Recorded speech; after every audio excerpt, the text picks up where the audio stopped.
Chaque année, le Carême nous propose, pendant 40 jours, de nous préparer à la célébration des fêtes de Pâques. Et dans la tradition de l'Église, c'est aussi particulièrement le temps où se préparent ceux qui vont recevoir le baptême pendant la vigile pascale. Pour chaque chrétien, c'est donc aussi l'occasion de se rappeler de son baptême et de remonter, pendant tout ce temps du Carême, vers cette source de notre vie spirituelle. La première étape, c'est le mercredi des cendres, une cérémonie au cours de laquelle nous sommes marqués sur le front d'une croix de cendres en signe de deuil et de conversion. C'est un signe extérieur au sein d'un rite communautaire, mais cela ne nous dispense pas du tout d'une démarche personnelle.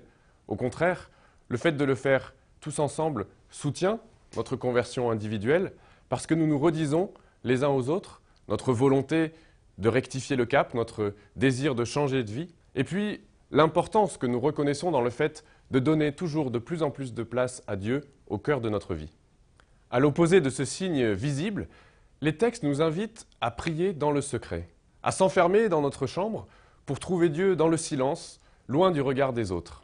Il s'agit en fait de retrouver une nouvelle sincérité et de déjouer les ruses du cœur humain qui est toujours prêt à paraître, à se donner en spectacle, quelle que soit la bonté de l'intention première.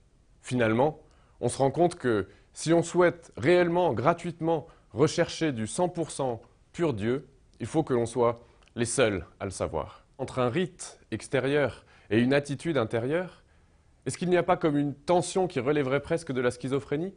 Non, parce que dans le rite, le corps entend, le corps comprend d'une façon nouvelle qu'il doit prendre un nouveau départ et que ce départ est urgent au regard de sa fragilité.